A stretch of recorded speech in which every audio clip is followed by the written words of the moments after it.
Senator from Utah. Mr. President, I appreciate the care, attention, and detail shown by my friend and colleague, the distinguished senior senator from North Carolina. I do disagree with him for 10 independent reasons. Number one, as to the suggestion that the proponent of the unanimous consent request now before this body, that is, the very simple, clean reauthorization of the expiring provisions for 45 days, giving the Senate an opportunity to spend just a few weeks to debate and consider these amendments after dealing with the coronavirus crisis. He suggested that I, as the proponent of this measure, have, I think the words were, never supported any of these tools. Never in my entire time in the Senate lifted a finger to support these tools. That's curious, because I was the author and lead sponsor of the USA Freedom Act, which in 2015 extended and reauthorized these very same provisions. So his first argument is factually incorrect. Secondly, he points to the lone wolf and roving wiretap provisions as things that he's concerned about. I understand that. They want those. Now, lone wolf isn't used, but it's sort of a security blanket. People like knowing that it's there within the government, and I'm willing to let that go. Roving wiretaps, it is used from time to time. I'm willing to let that go. In fact, I've offered repeatedly, I'll offer again right now if it's helpful. I'm willing to reauthorize those right now without a single modification, without a single limit beyond what's already been put in for the other provisions. I'm willing to do that free of charge on anything. So those arguments are, frankly, disingenuous. Number three, the suggestion that I'm somehow holding this bill hostage. You, sir, have it wrong. You have it precisely backwards. What I'm doing is saying, let's preserve the status quo. We've got a crisis to deal with the coronavirus. It is of great frustration to me that this body, through its majority leader, through its other leadership, has known for years. I've put them on notice for years, for basically the entire time I've been in the United States Senate. I'm concerned about these provisions. I've made known ever since 2015, when we reauthorized these provisions at issue, that I would continue to want more reforms. Why we waited until the final days before the expiration of that period is beyond my ability to understand. But it is factually incorrect and manifestly unfair to suggest that I'm the one holding this hostage. It is quite the other way around, sir. As to the suggestion that these are FISA reforms, not Patriot Act reforms, well, yes, they're all part of this package that we refer to collectively as the Foreign Intelligence Surveillance Act. You're right. The provisions, especially the provision that I'm most concerned about, Section 215, as we call it, is Section 215 of the USA Patriot Act. I give him that one, but that doesn't address the substance of the problem here. As to Senator Burr's argument that we should err on the side of keeping Americans safe, I absolutely agree with that. No dispute there. I also agree with the findings of the Civil Liberties and Privacy Oversight Board that concluded a few years ago that our privacy and our security are not at odds with each other. This is not a zero-sum game between those two objectives. Our privacy is, in fact, part of our security. One of the reasons we became a nation, one of the reasons we don't fly the Union Jack or sing Hail to the Queen or wear wigs and robes in court has everything to do with the excessive abuse of the rights of English subjects, including those on this continent, while we were existing as British colonies. Our privacy and our security are not at odds with each other. They are, in fact, part of the same cohesive whole. Number six, the argument made by Senator Burr that this provides uncertainty for law enforcement. Well, let me tell you why that's the case. The only reason there's uncertainty for law enforcement on this, for our intelligence gathering and law enforcement agencies who handle this stuff, has everything to do with the fact that he just objected to this unanimous consent request. We could right now eliminate their uncertainty. We could likewise, at any point in the months leading up to this, at every point of which I would have been willing to debate and discuss these things, and I have had for years reforms on the table that we could have considered. We could have brought those up. We could have done it then. It is not me that is creating the uncertainty for law enforcement. It is instead the unreasonable objection to receive any of my offers, including passage of the Leahy-Lee bill, including passage of lone wolf and roving wiretap independently, including simply extending, cleanly reauthorizing the 3 expiring provisions for 45 days, giving us the chance to consider a handful of amendments. Now, don't talk to me about being the one who has created uncertainty. That, sir, is you. Number 8. Number 7, rather. Senator Burr argues that the President of the United States can do all of this in any event without the 3 expiring provisions on the books. Well, my response to that is, it's kind of curious. If that's the case, why are you fighting so hard for these provisions? Why should anyone be concerned about their expiration?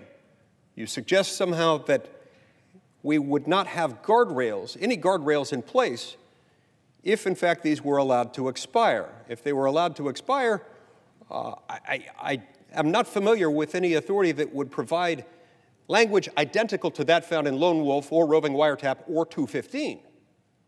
So if that's the case, perhaps you, sir, would rather have them expire. I really don't know, and I don't think that advances your argument. Number 8, the suggestion was made that these amicus provisions, which are not the limit, they are one of 6 amendments that I would like to propose and that I'd like the Senate to consider, that the FISA court already has authority to appoint an amicus. Well, this is true. We put that in the USA Freedom Act in 2015. The court does have that authority. But that doesn't mean it happens as often as it should. And in fact, as we saw with the abuse that took place in connection with Operation Crossfire Hurricane, targeting the sitting President of the United States when he was a candidate. In many cases, the FISA court judges are not themselves terribly careful. Perhaps it would be helpful to have somebody else in the room. I don't know why we should be so afraid of that.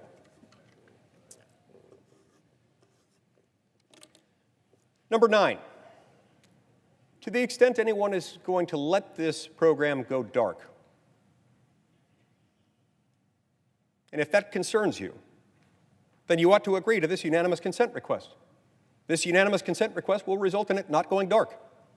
I've made it entirely foreseeable that I would want to have amendments at least debated, discussed, and considered before we got to this moment. It's not unreasonable for me to ask. I'm not asking that you accept these amendments, that you incorporate them into existing law.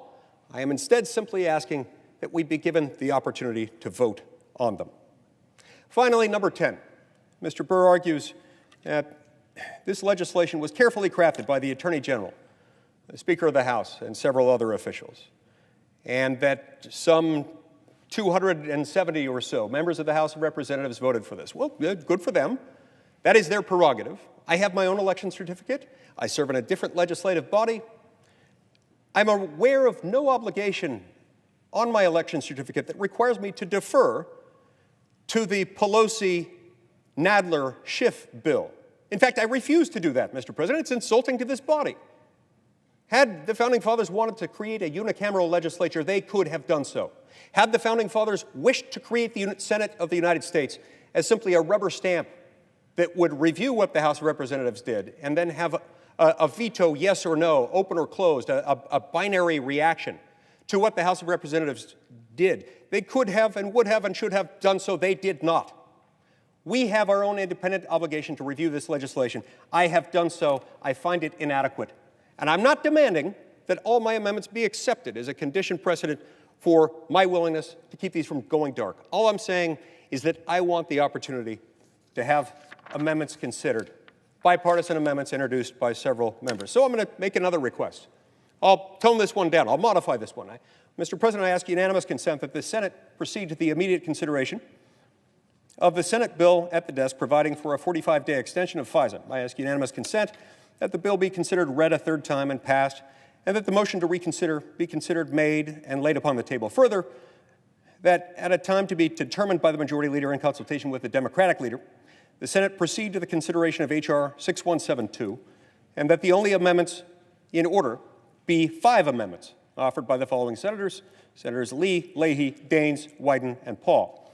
I further ask that upon disposition of the amendments, the bill be amended if amended, be read a third time, that the bill be that the bill as amended, if amended, be read a third time, and that the Senate vote on the bill as amended, if amended, with no intervening action or debate. Is there objection? I object. Objections heard. Mr. President, you may notice a pattern here. This pattern is going to continue. This pattern is going to continue because this is unjust. This is unrealistic. This is unsustainable. This used to be a body that prided itself on being the world's greatest deliberative legislative body. It's a body that has its own unique protections attached to it. Article 1 of the Constitution sets out the parameters of the Senate, and it makes clear that it'll consist of exactly 2 members representing each state. The one and only kind of constitutional amendment that is preemptively unconstitutional, that cannot be adopted, is that type of amendment that would undo this fundamental sacred principle of equal representation among and between the states in the Senate. You cannot do that. They did this with a distinct purpose in mind, that we'd have the ability to represent the states as states. We would not just be a roving commission on what was satisfactory or whether the House of Representatives had done its homework, but that we would be our own independent legislative body. We would be betraying our oath to the Constitution and those whom we represent if we didn't do this. This used to be a place for that very reason. In fact, until quite recently, it was a place where any senator could have any amendment considered on any legislation. Basic standards of collegiality, of decency, and respect for each other and for the rule of law itself convinced members over centuries, literally centuries, to defer to each other in at least their opportunity to propose and vote on amendments. In recent years, we've seen this deteriorated. We've seen it deteriorated, sadly, under the leadership of Republicans and Democrats alike. We've seen it deteriorate at the expense of the representation of each individual state. This simply isn't acceptable, that we would get to this point in legislation, we would be unable to vote on or consider basic amendments to so important a law. They're asking us to reauthorize these expiring provisions, provisions with profound implications, not only for national security, but also for privacy, which are part of the same cohesive whole. And they're asking us to reauthorize those until December of 2023, with only minimal reforms that I would add are modest at best, that are perhaps well-intentioned in some ways, but the Pelosi-Nadler-Schiff bill doesn't cut the mustard. It doesn't do the job. So I've just asked for 6 amendments. That was too many. And I've asked for 5 amendments, and that was too many. Surely they're not suggesting that we can't ask for any amendments, because if they did, that would be patently ridiculous. That would be uncollegial. That would be uncivil. It would be unsenatorial. So we'll try this again. We'll see what we can do with 4. Mr. President, I ask unanimous consent that the Senate proceed to immediate consideration of the Senate bill at the desk, providing for a 45-day extension of FISA. I ask unanimous consent that the bill be considered read a third time and passed, and that the motion to reconsider be considered made and laid upon the table. Further, I ask that at a time to be determined by the Majority Leader, in consultation with the Democratic Leader, the Senate proceed to the consideration of H.R. 6172, and that the only amendments in order be 4 amendments offered by the following senators: Senators Lee, Leahy, Daines, Wyden, and Paul. I further ask that upon disposition of the amendments, the bill as amended, if amended, be read a third time, and that the Senate vote on the bill as amended, if amended, with no intervening action or debate. Is there objection? I object. Objection heard. Mr. President, this is the natural product of the American people being asked again and again to simply accept that this is how things will operate. The American people are told to just settle for budgets that don't balance or come anywhere close to it, to settle for a government that spies on you, that lies to you, that overreaches, and a legislative branch that's somehow all too content and seemingly eager and willing to allow and perpetuate and even expand those authorities. This is unacceptable. We shouldn't settle. We shouldn't settle for an overreaching government. We should expect a government that respects the letter and spirit of the Fourth Amendment.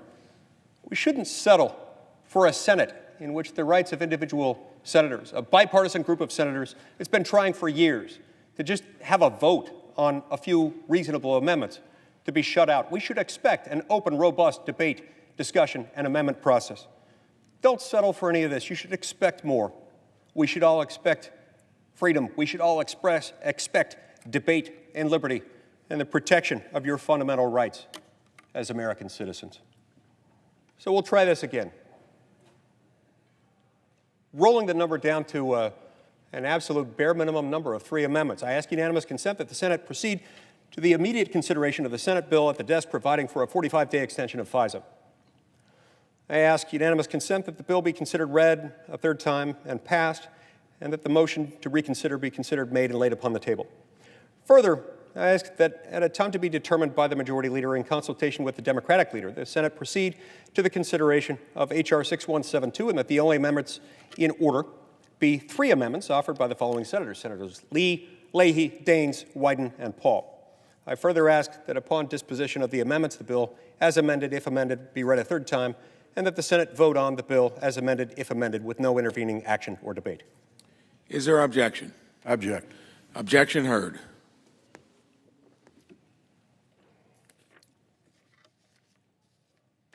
Mr. President, earlier today when the President of the United States issued a statement about the Pelosi-Nadler-Schiff bill, purporting to but utterly failing to meaningfully reform the 3 expiring foreign intelligence surveillance provisions at issue, the President expressed grave concern over the process. He expressed grave concern over the content of the Pelosi-Nadler-Schiff bill, which the Senate reviewed, voted on, passed without amendment, without adequate debate, violating the House of Representatives' own 72-hour rule in order to get there. Perhaps he was talking about that, or perhaps he was talking about the fact that the Pelosi-Nadler-Schiff bill really doesn't fix the problem. In fact, we look at the fact that there was overt, politically motivated targeting that took place against the President of the United States. Now, look, I know those were different provisions under Title I of the Foreign Intelligence Surveillance Act. I get that. But it's still part of the same legislative package. It's still part of the same set of laws that we're concerned about here. And the only time when we have the meaningful opportunity to take a deep breath and debate, discuss, and possibly amend these provisions is when they're set to expire. I referred earlier to the USA Freedom Act, which I authored and sponsored along with my distinguished friend and colleague, Senator Leahy, the senior senator from Vermont, back in 2015. That was brought about as a result of and during a moment when we were approaching the expiration of these very same provisions. That's how we bring about reforms. In fact, we brought about some reforms in that very legislation that were outside the narrow context of the 3 expiring provisions in question. There is no rule, no law etched in stone, written into the rules of the Senate, the Constitution, or anything else that tells us that we cannot, that we may not, that we should not edit or amend or reconsider any provision outside the narrow expiring provisions that we're facing with FISA. Quite to the contrary, we've got a pattern and practice in the past that has established that this is the way we do things. Now, look, in fairness, I wish we debated and discussed and amended these things a whole lot more, because these laws are really messed up. We ought to be reviewing them and updating them a lot more often. Not because the people implementing them are bad. Maybe some of them are. I don't know them. They've done some bad things, some of them. I'm sure there are a lot of people who have access to these tools, who are hardworking, well-intentioned, well-educated, and highly specialized. I'm even willing to assume most of them fit that description and wouldn't ever knowingly, intentionally violate that law. But the fact is, the law has been violated. There are very few instances that we actually know about. Why? Well, because this whole thing operates under the veil of secrecy. Sunlight illuminates and it also disinfects, Mr. President. And the opposite happens when a court charged with the sacred responsibility of determining and in some cases limiting the rights of the American people, U.S. citizens, operates in secret. I've devoted my career prior to coming to the Senate to litigation. I specialized primarily in appellate litigation and dispositive motions in federal court. One of the great things about the U.S. court system is the fact that despite its flaws, I'd put it up against any system of its kind anywhere in the world. And the reason is it's done with very, very few narrow, carefully cabined exceptions under the light of day. Rulings, decisions, judgments are made public, are subject to appeal, usually on multiple levels. It's not how the Foreign Intelligence Surveillance Court operates. It operates in secret. And so that's one of the reasons why we really ought to be reviewing and updating this stuff more often, especially when we know there have been abuses. We know from the sheer breadth of these statutes, some of which were written, by the way, in the immediate wake of the 9/11 terrorist attacks. Now, as I mentioned earlier, I was not then a member of this body. I was not a member of the Senate or the House of Representatives, where, in fact, I've never served over there. The Senate is the first place and only place I've ever held elected office. But I was an adult by then. I was a licensed practicing attorney by then. I remember watching as Congress was passing the Patriot Act, wondering why they were acting so quickly, so hastily, to put so many words and so many pages into a single bill. I remember wondering whether they might, in the process of doing that, trample over the fundamental rights guaranteed by the U.S. Constitution without the American people knowing it. This has come to fruition over time. We've seen that it has been abused. We know with a certainty, as sure as we know that the sun will come up tomorrow in the east, that this will continue to happen. Whether or to what extent it continues to happen or how long it's allowed to is in many respects up to us. As I said earlier, governments are run by human beings. Human beings, while redeemable, while generally good, are flawed, and they make mistakes. But they're much more prone to make mistakes when they can do so under cover of darkness, when they don't have to answer to anybody. That's what's going on here. That's why I'm so concerned about this one. And that's why I consider it so, I guess I'd say disappointed, Mr. President. It's disappointing that this body, some of the most talented people I've ever had the pleasure of working with, 100 members from 50 different states, each with his or her own story, with his or her own unique perspectives, that we should be asked to succumb to a process that doesn't allow us to have any input into a bill like this. In this case, it arose in connection with the Pelosi-Nadler-Schiff bill, a bill that I consider inadequate. It draws near to the Constitution with its lips, metaphorically speaking, but its heart is far from it. It pays loose homage to the notion that American citizens have rights worth protecting, and yet its provisions are malleable and easy to circumvent. It functions in much the same way as carbon monoxide might operate in the human bloodstream, where the human body might recognize something, mistaking it for oxygen. That, by the way, is, I'm told, why carbon monoxide is so deadly.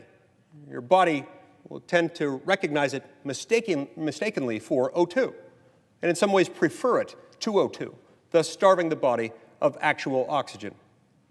When we accept something that looks like it does the job, and it in fact doesn't, it can do a whole lot of harm in the process. Why? Well, because the American people and their elected representatives in the Senate and in the House and in the White House then have the opportunity to say, well, it looks like that was fixed. We can go on to look at something else.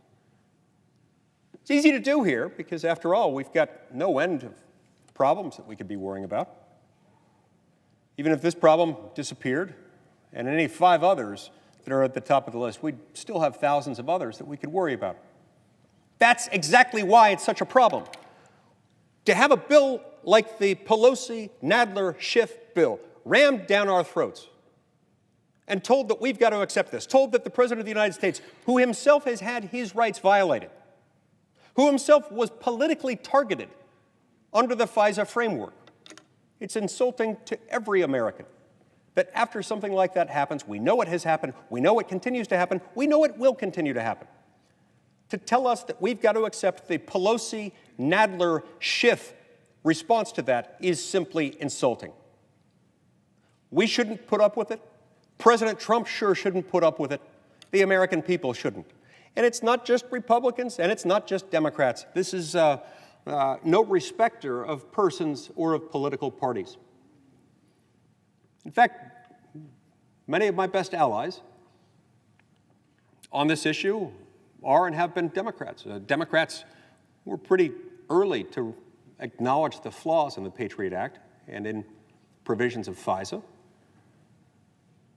Ever since I got here in 2011, I've been working across the aisle with Senator Leahy, with Senator Durbin, and with others to try to find solutions to these problems. One of the things that's happened in the intervening years, this is my 10th year in the Senate, is that this really has become a bipartisan issue. It used to be me and a handful of Democrats, and Senator Paul worried about this. We've now got a pretty broad coalition of Republicans and Democrats who are concerned about this. They're worried about it because if it can happen to the president, it can happen to anyone. The American people have been influenced in so many ways by our own history, and our own history extends back many centuries, not just on this continent, but back in the United Kingdom. Because, after all, it hasn't been that many years since we became our own country. We existed as colonies for almost the same period of time that we have existed as a free, independent, constitutional republic. In both sets of experiences, and in experiences even predating the American experiment in its entirety. We have seen that there are good reasons to require things like search warrants. When the government wants to get information from you, when it wants to search through your papers, your possessions, your personal effects, or when it wants to seize you or your possessions, the government really needs to get a warrant. It needs to establish probable cause supporting that warrant, and it needs to outline with particularity the things that it wants to search or seize. And it needs to do so from an independent magistrate.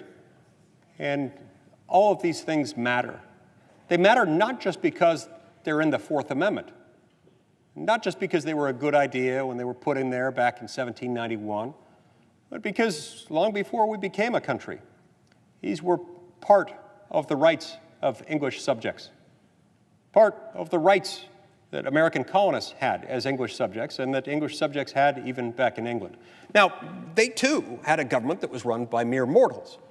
The divine right of kings notwithstanding, the monarch was also mortal, as were the persons occupying positions in Parliament and officers elsewhere in the government. That's why from time to time these rights would be abused.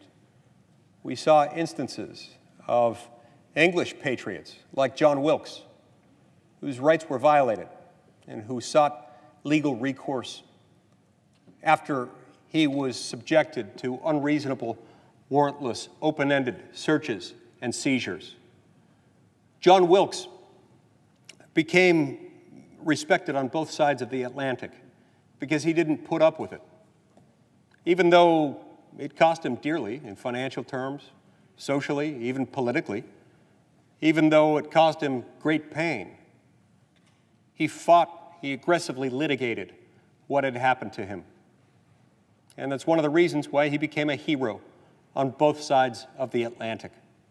We look to heroes on both sides of the Atlantic, people like John Wilkes, who, notwithstanding the fact that he was an English subject, not an American, he understood the English Bill of Rights.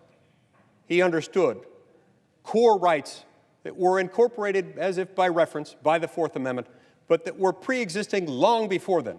In fact, things like the warrant requirement of the Fourth Amendment are rights that everyone should be entitled to in every country. It violates logic and reason and principles of decency and kindness to suggest that a person can be arrested or have his or her house or effects searched or seized without due process of law and without a validly issued warrant bearing particularity, backed up by probable cause. So what then does this have to do with FISA? Well, it has everything to do with FISA. It has a lot to do with it. The Foreign Intelligence Surveillance Act, as the name suggests, was created not to go after U.S. citizens, but to go after foreign spies and terrorists, not Americans. Sadly, over time, as a result of the advocacy of people who weren't all that afraid of big government, the advocacy and defense of people like Jim Comey and Robert Mueller, we got a sort of morphing of FISA into something that wasn't focused entirely, necessarily anymore, on foreign intelligence gathering, on agents of a foreign power, on terrorists, but could be used even with respect to U.S. citizens. This isn't right. In our hearts, we know it's not right. In our hearts, we should certainly know that it's not right when we've got the opportunity to consider some amendments. One of the amendments that I've proposed, and a key part of the Lee-Leahy reform, would provide something that I don't think would be shocking to any American citizen. In fact, I think any American citizen would be shocked not by the fact that it's being introduced, but by the fact that it's not already law. It would say that if they want to go after an American, if they know that the subject in question, that the target of their investigation is in fact an American, there ought to be added procedural protections attached to their investigation of that person. That if they get a court order under Section 215 allowing them to search for and gain access to any quote-unquote tangible things, any of the whole category of business records, they really ought to have to satisfy a different, slightly higher standard than they would if the person were a spy from a foreign country or a foreign terrorist or something like that. There are certain rights that do inhere in the fact that you're an American. That's not unreasonable. In fact, I'm not sure I know any American citizen outside of Washington, D.C., who would even have a moment's pause with that, other than to say, why on earth is that not already law? I'm also convinced that most Americans would respond to the beefed-up amicus curiae provisions. Remember, amicus curiae is a Latin term that just means friend of the court. It refers to the fact that within the Foreign Intelligence Surveillance Court, you have no jury, you have no opposing counsel, you don't have a court reporter that's going to report to anything in public. You instead have total secrecy. So our FISA provisions would expand, our amicus curiae provisions would expand the circumstances in which the FISA court must appoint a friend of the court, or amicus curiae, just to argue the other side. This part of it doesn't even really limit their power. It just says, let's bring somebody else into the room. Somebody else who can be trusted, who's got security clearance, but who can provide a different perspective. Most Americans, in fact, I'd say probably every American I know outside of Washington, D.C., would say there's nothing unreasonable about that. And in fact, what's unreasonable is the fact that that would require an amendment, a change to existing law. Another one of the provisions that we want to amend deals with what we call exculpatory evidence. The government should have a responsibility to disclose when applying for a court order from the FISA court under Section 215, to disclose evidence that would be exculpatory or that would show that the person being investigated might not have actually done the thing that they did, or that they might have flawed information on their hands.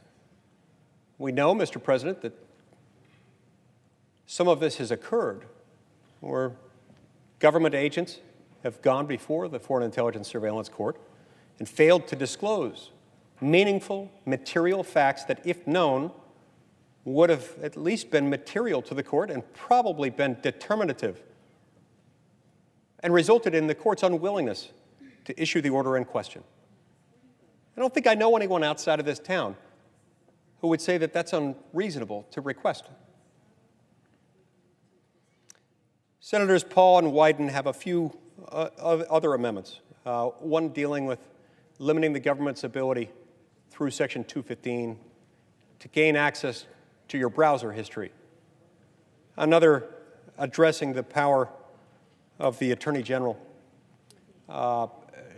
to make some of these approvals. Those are amendments that have been proposed by Senators Wyden and Daines. And then we have an amendment from Senator Paul that would propose that across the board, in all of the different provisions of the Foreign Intelligence Surveillance Act, whether it's 215 or 702 or Title I or some other provision, that if you're investigating a known American citizen, you've got a higher standard, and you probably need to go to a regular court rather than a secret Foreign Intelligence Surveillance Court that in most respects doesn't even meet the definition of court. Now, in response to some of these, opponents, defenders of the deep state, might well glibly conclude, well, there's no reason for you to impose a higher standard, for you to impose anything remotely resembling probable cause, because after all, in other contexts, the government can gain access to business records without showing probable cause. Well, while this is true in many circumstances, first of all, it ignores the fact that recent jurisprudence from the Supreme Court of the United States, including from the Carpenter case, makes clear that just because something is a business record maintained in the ordinary course of business doesn't mean the person to whom it pertains has no reasonable expectation of privacy in it. In some cases, it does. We're no longer dealing with the old jurisprudence of Smith versus Maryland, unadorned by more recent developments like Carpenter. Under Smith, they were dealing with the collection from a pen register, the collection of an old-style landline telephone that spat out the numbers that were called and being called to and from the line in question. Modern business records disclose a heck of a lot more personal detail than that. I suspect if Smith versus Maryland, the one dealing with the pen register and the landline telephone business records, if that were decided today, I think it might well have been decided very differently today than it would have been then. But certainly, with respect to many categories of business records, there is a reasonable expectation of privacy. There is some expectation of some privacy buried within that, and we can't conclude otherwise. Secondly, separate and apart from developments in the law that ought to cause us to view with some suspicion the government's open-ended ability with a mere subpoena to show relevance to and therefore access to certain categories of business records. Unlike those circumstances where someone could go into a regular court, whether in civil or in criminal proceedings, and get a subpoena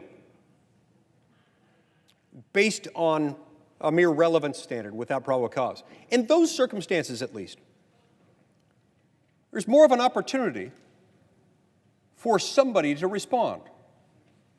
In many cases, that somebody might be the custodian of the records, the business entity in question, whether it's the mobile telephone services operator, the internet services provider, or the owner of the car rental facility, the storage unit facility, whatever it is.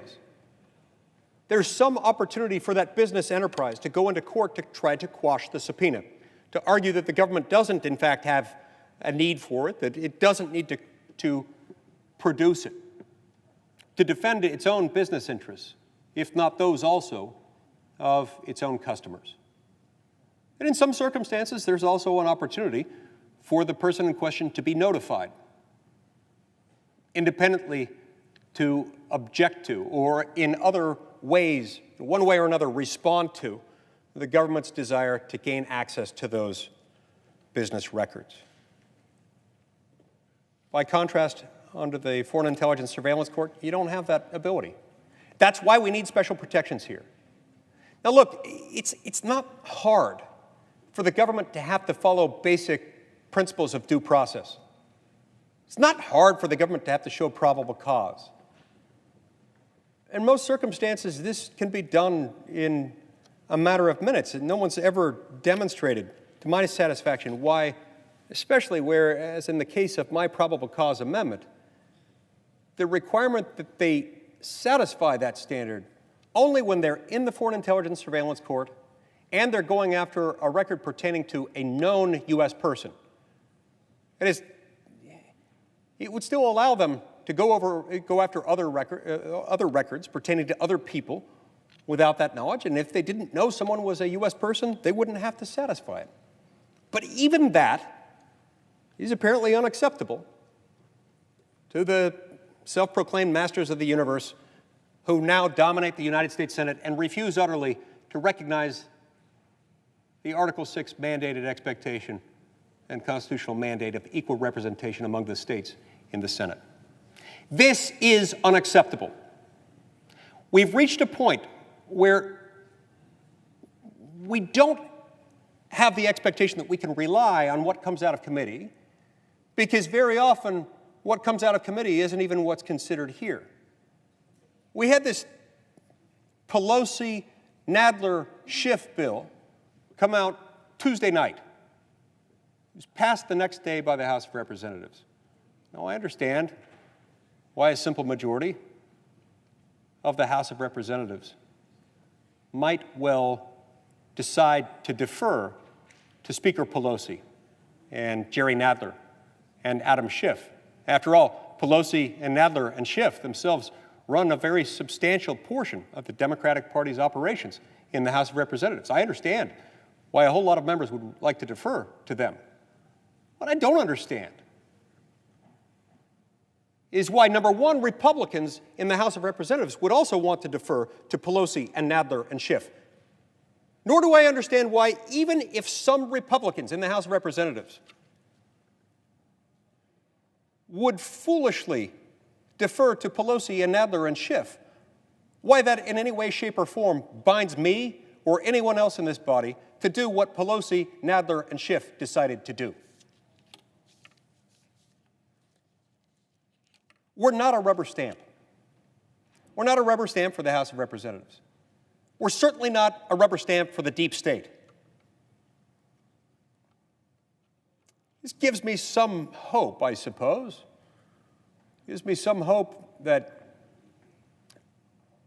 given the fact that the President of the United States is willing to acknowledge that FISA isn't perfect and that the Pelosi-Nadler-Schiff bill passed by the House of Representatives yesterday without having gone through any terribly thorough process, without members of the House of Representatives having had access to it for more than about 24 hours when they passed it. The fact that the President of the United States was willing openly, publicly, today, to call into question the wisdom of the Pelosi-Nadler-Schiff bill gives me some encouragement, Mr. President. Gives me some encouragement. One that some of my colleagues here in the United States Senate might see fit to claim the privileges attached to their election certificate, to recognize that we are not all just functionaries of our respective party leaders in the House and in the Senate, that we're answerable to our own constituents to defend the Constitution in the manner we deem appropriate and necessary under the circumstances. I expect that this body will do the right thing. I think it would be a shame, I think it is a shame, to let these three provisions expire and just let them hang out there with the uncertainty that Senator Burr so thoughtfully pointed out will be the product of these provisions expiring. We don't need to do that. We've had years and years and years to address this, and we have refused, we have deliberately declined, we have been recklessly indifferent with respect to the need to reform these provisions. If not us, who? If not now, when? I have no interest in continuing to punt this thing over and over and over again. This is like Charlie Brown going after that same football with the same Lucy, who moves the darn football every time he gets close to it. This isn't acceptable. No, I've got great confidence in my colleagues that a few of us, Republicans and Democrats alike, will come forward and say, no, not on my watch, not anymore. This is not how the Senate's going to operate. This is within just a few days of when we've seen a few other unfortunate things happen, things that are themselves symptoms of the same underlying problem. And I don't mean FISA specifically. I'm talking about something much broader than FISA. I'm talking about the deviation from the norms of courtesy that have come to define this body over the centuries. My friend and distinguished colleague from Louisiana, Senator Kennedy, had an amendment that he wanted considered and voted on last week in connection with the energy bill. Now, I disagreed with that amendment. I would have voted against it. In fact, I would have voted against it and spoken against it on the floor. I really didn't like it. But he had an amendment that he wanted considered. He was shut out unfairly, unreasonably. He was denied the opportunity to have that amendment considered. He wasn't even given notice, adequate notice, of his procedural rights that would come into play when the senator who had introduced an amendment came down to the floor to amend her previous amendment and to use it as basically a manager's package, keeping Senator Kennedy's amendment out of that package, thus effectively denying him the opportunity to receive adequate consideration of his own amendment. He wasn't given notice. Because he wasn't given notice, he missed out on the opportunity to do what he inevitably could have done and would have done, so long as he could have come down here with 10 other senators. The combined total of 11 senators sustaining him for his procedural right to call for the yeas and nays on the original amendment introduced by Senator Murkowski. We could have voted on that amendment, and she wouldn't have been able to insert that manager's package on her own without that intervening call for the yeas and nays on her original amendment. This is one of many examples that, while probably painfully boring to the average American, should be deeply disturbing to any American who knows about, who cares about, who yearns for the freedom that comes from a representative government, that expects that people elected to make laws will actually be participating in that process and not simply dictated to by two leaders, one Republican and one Democratic, in each House of Congress. Yet another manifestation of that, one that has sadly become sort of one installment in a many series, set of sequel movies, is what happens basically every time we have a spending bill. To cite one example that occurred nearly 2 years ago, we had for many months been waiting to see when we'd have the opportunity to debate, discuss, amend, and vote on a spending bill in the early months of 2018. It would be the first real spending bill that we had the opportunity to consider since the 45th President of the United States had been sworn in January of 2017. We had been told by our respective party leaders in both houses of Congress, wait for it, you'll get the chance to review it, you get the chance to debate it and amend it. And then one evening on a Wednesday in March of 2018, I received an email. It was 8:37 p.m. That email was from Republican leadership addressed to Republican senators saying, attached is a spending bill that we're going to be addressing. And I thought, good, this is what we've been waiting for months. We'll finally get to see it. I opened it up. It was 2,232 pages long. It spent, as I recall, $1.2 or $1.3 trillion. I immediately distributed it to members of my staff who worked through the night, splitting it up, figuring out what each provision meant, recognizing that a 2,232-page Senate appropriations bill doesn't read like a fast-paced novel. It doesn't read like a newspaper. It's a very slow and cumbersome process, one that involves countless cross-references to statutory provisions that wouldn't be recognizable to most ordinary Americans, so it takes a lot of time to review it. My staff, after working through the night and through the next day on it, was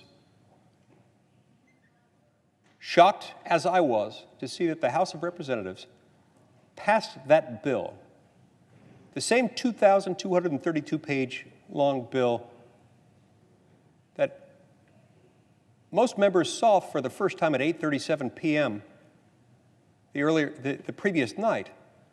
The House of Representatives passed that bill before lunch the next day. The Senate, this body, convened in the middle of the night the following evening and passed it. Not one amendment, not one change, not from one member of this body. When we outsource things to the so-called four corners, the Republican and Democratic leader of each house of Congress, everybody else gets shut out. So, this might be really good for you if you're from one of those states represented by one of those four corners. It's really bad for everybody else. And I don't mean the members. I mean every single person represented by someone else other than those people. At the end of the day, Mr. President, it's not their fault. It's not the fault of the four corners so much as that it's our fault. They're doing what they've got to do. They're doing the job the way they know how to do it, the way they've learned how to do it, the way we have trained them to do it, sadly enough. We let them do it that way, so they do. I'm sure it's not that it's easy to do it that way, but it's probably less hard than every other way out there. In that respect, I don't blame them for doing it that way. I blame us. Shame on us for passing that bill without any one of us having had the opportunity to read the whole darn thing, except for maybe four members, between 435 representatives and 100 senators. You maybe had four members total who knew what was in there and had control over it.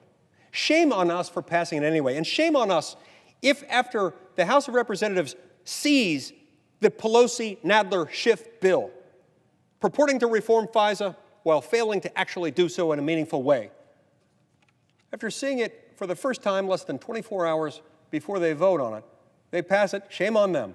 But if we pass it over here, shame on us. The shame is especially acute if we don't even try, which is what we're being asked to do here.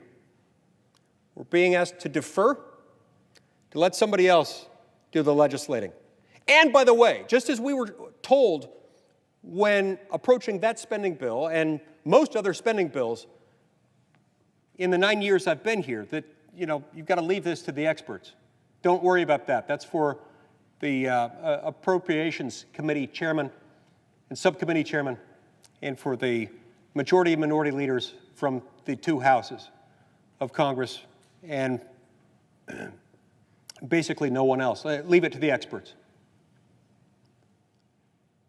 Just as we were told then, leave it to the experts, now we're being told, leave it to the experts here. Which begs the question, what meaningful role do we play? Have we really rendered ourselves that insignificant that we're not even willing to defend our own right to raise our own ideas and our own concerns with something as profoundly significant and potentially impactful on the liberties of every single American, old and young, white and black, male and female, of any station, rich or poor? These provisions, make no mistake, have the potential to affect every single one of us. Shame on us if we don't even try to make it better. So I'm not going to blame this one on Pelosi, Nadler, and Schiff. They can choose to pass an unwise bill that doesn't fix the problem if they want to. But I don't work for Pelosi or Nadler or Schiff.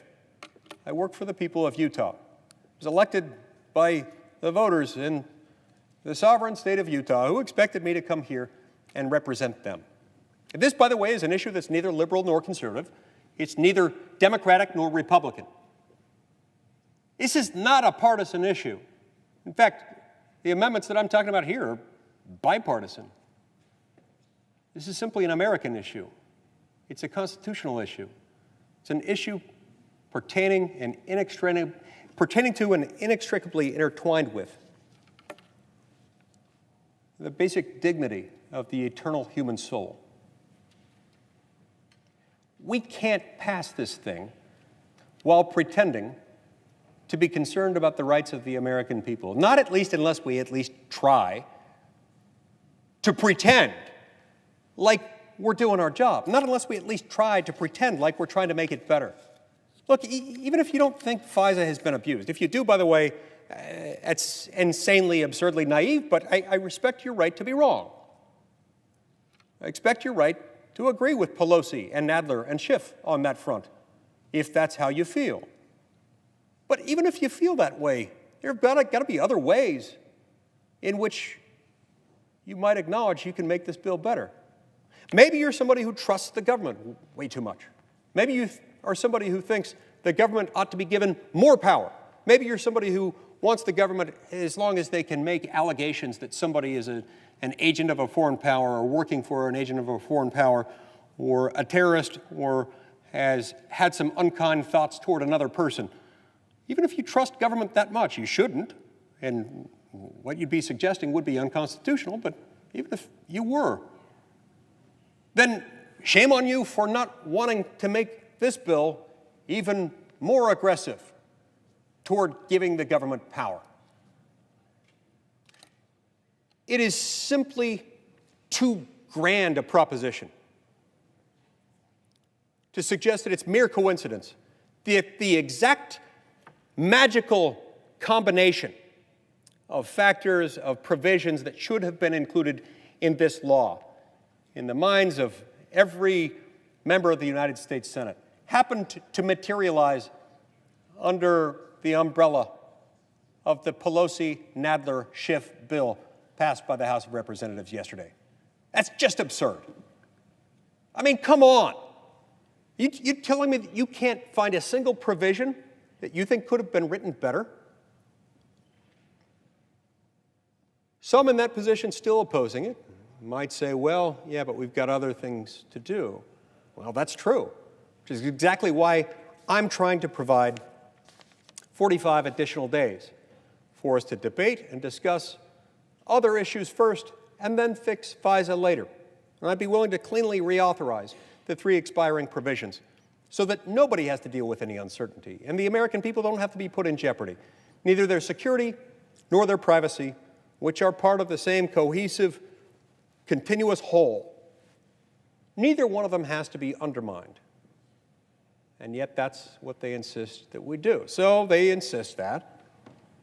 So the argument might go, we've got other things to do. Well, if we've got other things to do, then let's punt this 45 days and let's just agree that we're going to vote on some things. But that's too much for them to suggest. To the extent they're arguing that we're too busy to do this right now, then I'd ask this question. Why? What are you doing right now? What better thing does any member of the United States Senate have to do right now at this moment at 4:54 p.m. than stand up and defend and debate the rights and the significance of the rights of the American people? I mean, I genuinely would like to know what is so compelling that makes it so we can't even debate these things right now. In fact, in the time that I've been speaking today, we could have easily voted on these very same amendments. We could have brought them up. We could have, and I would have agreed to limit our debate to only a few minutes apiece.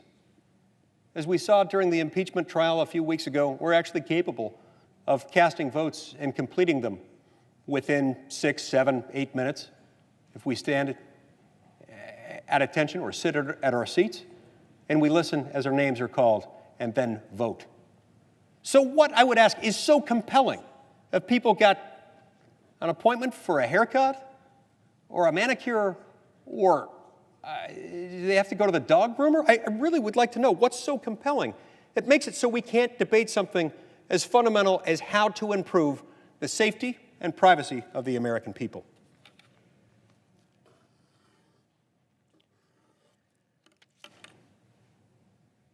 I want to close by pointing out something that my friend and distinguished colleague, the senior senator from North Carolina, said a few minutes ago about the fact that he almost ensured that the program at issue, the program supported by the 3 expiring provisions, will go dark by objecting to my series of unanimous consent requests. And about the fact that as a result of his objection, not only is he essentially guaranteeing that these programs will now go dark, he's also guaranteeing that when we come back just a few days from now, because whatever it is that we've got to do in the next few days is apparently so important, which I really would like to know what that is. It's so important that we can't do this. When we come back next week, we're going to have to turn to this when we could have gotten that done today, instead of turning to other pressing issues in front of us, issues dealing with emergencies created by the coronavirus. We could have, should have, would have otherwise been able to turn to those things immediately. Instead, we'll be stuck on this for days. I mean, this can end up taking many days, a week or so, if it's drawn out sufficiently. The program goes dark, and we lose the opportunity to debate, discuss, and enact other legislation. All because we've got colleagues who decide that they know better. Not so much that they know better, but that Representatives Pelosi and Nadler and Schiff know better. It's their bill. Everybody else just voted for it. And now we're all asked to vote for it. And we're told to mind our own business, to butt out, because our big brother, brooding, omnipresent federal government knows better. It can be trusted. Trust Big Brother. Sure, he's going to spy on you, but his intentions are good. Sure, he's going to spy on you, but he's really just hoping to go after the bad guys. So you don't have to worry about the fact that he's spying on your neighbor, on your constituents, on innocent Americans. Even if I'm wrong, let's say for a minute that somehow I'm mistaken in concluding that any of this will ever be abused. You can't really get around the fact that it has been abused. We know of circumstances where it has been. We know that the President of the United States has himself been the target of abuse under this. But set that aside for a minute. Even under the absurd proposition that none of this will ever be abused again, and that Pelosi and Nadler and Schiff have somehow found the magical formula that will forever guarantee these expiring provisions from being abused again, why wouldn't you still want to make the bill better? Why would you be willing to let those provisions go dark? Why would you be willing to postpone the consideration of other pressing business before the United States Senate? Is it really that important to shut your opponents who happen to disagree with you out of debate? And what does this say for the next thing we consider, or the next thing after that? This, Mr. President, doesn't end well. We know it doesn't end well. It never, ever works to push U.S. senators to the point that they are told they're not entitled to their own opinions. And to the extent they have them, they may express them, but only in a brief period of time. Then they have to run off and be good little boys and girls and let the adults take over. No. I know that's the way it's been working for a while. It's not going to anymore. It's not going to anymore because the American people are demanding more. They're demanding better. Things sometimes have to get a little worse before they get better. That's unfortunately the position in which we now find ourselves. They've gotten worse, but they've gotten worse in a way that the American people are now noticing, and they're going to say, don't do this anymore. Don't lock us out of the process. Don't tell us we don't matter. Don't tell us that our own elected senators can't have a voice and that they won't get a vote and that they cannot debate it. Madam President, the President of the United States has been targeted unethically, unlawfully, unscrupulously by the deep state.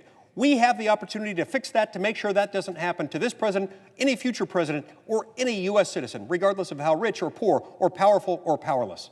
We must fix it. Shame on all of us if we don't.